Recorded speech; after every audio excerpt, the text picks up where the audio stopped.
భారత సంస్కృతి ప్రియులైనటువంటి, భారత చరిత్ర ప్రియులైనటువంటి వారికి విజ్ఞప్తి. ఇప్పటికీ ప్రాచీన భారతదేశ చరిత్ర ఉంది అని చెప్పడానికి 119 ప్రమాణాలు చెప్పడం జరిగింది. ఇప్పుడు ఇంకోటి చెప్తున్నాను చూడండి. ఈ విషయం నేను కొత్తగా చెప్తున్నది కాదు. నేను కొన్ని ప్రమాణాలని వెతికాను. నిజమే. ఇంతకుముందు ఈ విషయం ఎవరూ చెప్పకపోలేదు. కోట వెంకటాచలం అనేటువంటి ఆయన కలిశక విజ్ఞానం మొదలైన పుస్తకాలు రాశారు. వారు ఈ విషయాలను వెల్లడించారు. ఆ తర్వాత కేడి సేత్న, భగవాన్ సింగ్, కైలాష్ చంద్రవర్మ, ఉదయవీర శాస్త్రి మొదలైన చరిత్రకారులు ఈ పాశ్చాత్యులు కల్పించిన చరిత్రలో అసత్యాన్ని వెల్లడించే ప్రయత్నం చేశారు.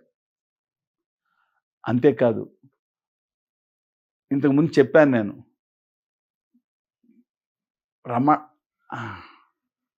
ఐఏఎస్ ఆఫీసర్ ఎక్కిరాల వేదవ్యాస గారు దాని గురించి పరిశోధన చేశారు అనేటువంటి మాట చెప్పాను.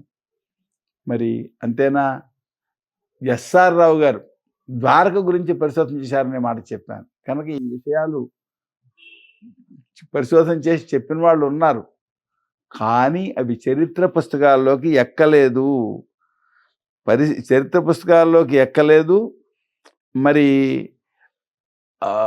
దానికి వ్యతిరేకంగా ఎవరైతే ఈ వాదం కల్పించారో వాళ్ళు ఇది సత్యం కాదు అని చెప్పినప్పటికీ కూడా ఆ ఆర్యుల దండయాత్ర, ఆర్యులు విదేశాల నుంచి వచ్చారు అనేది ఎప్పటికి కూడా పాఠ్యవాచకాల్లో చెప్తున్నారు.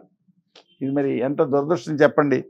కనుక ఇటువంటి ఈ దురదృష్టకరమైనటువంటి ప్రపంచానికి నష్టం కలిగించింది, భారతదేశానికి నష్టం కలిగించినటువంటి ఈ అసత్య చరిత్రను తొలగించాలి, సత్య చరిత్రను బయట పెట్టాలి.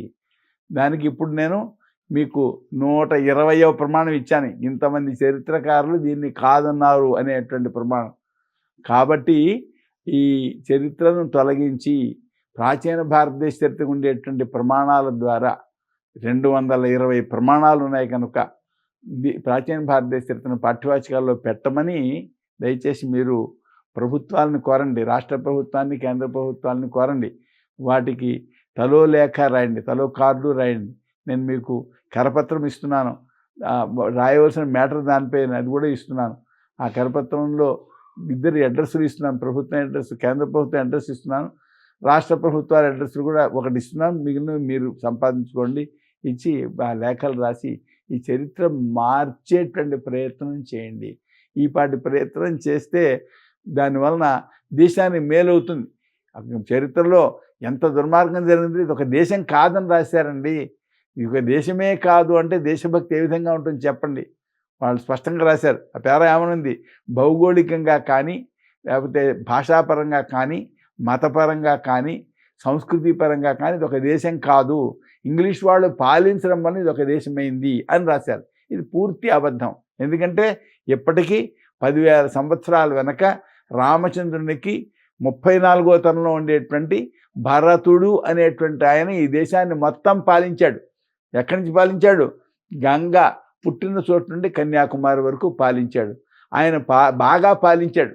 ఆయనకు భరతుడు అనే పేరు ఎందుకు వచ్చిందంటే ప్రజల్ని బాగా భరించడం వలన, అంటే ప్రజలకు అన్నవస్త్రాలకు లోటు లేకుండా అందరికీ మేలు కలిగేలా చూడడం వలన ఆయన భరతుడు అనే బిరుదం వచ్చింది. ఆ భరతుడు పాలించడం వల్ల దేశం భారతదేశమైంది. ఈ విషయం ఇంతకుముందు చెప్పాను. కనుక 10,000 సంవత్సరాల నుంచి ఇది ఒక దేశంగా ఉంటే ఇది ఒక దేశం కాదని చరిత్రలో రాయడం, అది పట్టుకుని దేశాన్ని మొక్కలు చేస్తామనే టొకడే గ్యాంగ్ విద్యార్థులు తయారవడం. విశ్వవిద్యాలయంలో ఈ చదువుకున్నటువంటి విద్యార్థులు దేశాన్ని మొక్కలు చేస్తామన్నాం. ఓ ఎంపీ గారు ఇదొక దేశమే కాదు ఉపఖండం అన్నాం. ఓ పెద్ద ప్రతిపక్ష నాయకుడు ఇదొక నేషన్ కాదు, కొన్ని నేషనల్ యూనియన్ అన్నాం. ఇదంతా ఏమవుతుంది? దేశభక్తి లేకపోవడానికి, దేశం యొక్క మరి స్థిరత్వానికి దెబ్బతీస్తుంది. ఇది దేశానికి మేలు కాదు, వాస్తవం కాదు. వాస్తవం అయితే చేయగలిగింది లేదు, వాస్తవం కాదు. దేశానికి నష్టం కలిగించేది కూడా. ఇంతకుముందే నష్టం కలిగించింది, ఇంకా నష్టం కలిగిస్తుంది. దేశభక్తి లేకుండా చేస్తుంది.